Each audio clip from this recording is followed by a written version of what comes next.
लड़की मेरे से शादी करने के लिए हाँ नहीं कहती तो तुम क्या करती?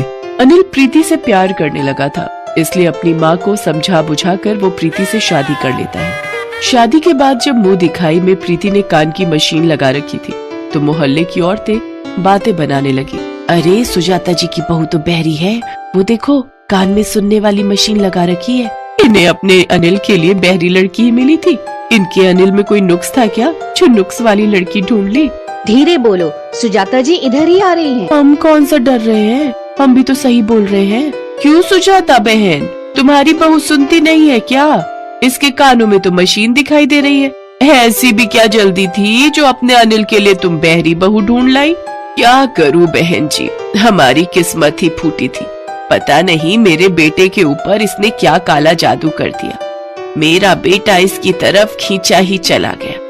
अब बच्चों की जिद के आगे तो माँ बाप को झुकना ही पड़ता है। बाकी तो राम ही जाने कि हमारे घर का अब क्या होने वाला है। सबकी बातें सुनकर प्रीति की आंखों में आंसू आ जाते हैं और वो चुपचाप अपने कमरे में चली जाती है और रोने लगती है।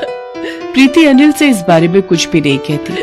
प्रीति अक्सर ध्यान रखती थी कि वो अपनी कान की मशीन हमेशा लगा कर रखे ताकि घर में किसी को भी कोई परेशानी ना हो। एक दिन प्रीति की ननद जिसकी दूसरे शहर में शादी हुई थी वो रहने आई हुई थी। मम्मी, आपको पता है मेरे ससुराल में मेरी कितनी बदनामी हुई है। मेरी सास तो ये ताना दे रही थी कि अनिल भैया ने आखिर एक बहरी लड़की को ही अपनी पत्नी क्यों चुना, और वो तो ये भी कह रही थी कि कहीं आगे चलकर भैया के बच्चे भी बहरे पैदा। नीलिमा, तुम पीठ पीछे अपनी भाभी की बुराई कैसे कर सकती हो? मुझे तुमसे ये उम्मीद नहीं थी। तुम मेरी सगी बहन होकर जब अपने ही गलत बोलेंगे तो बाहर वालों से कैसी उम्मीद रखेंगे? प्रीति किसी को भी कुछ नहीं कहती है, वो बेचारी तो इसी कोशिश में लगी रहती है कि किसी तरह से आप सबको खुश रखे। उसने ही मुझे भेजा था तुम्हें ये बताने के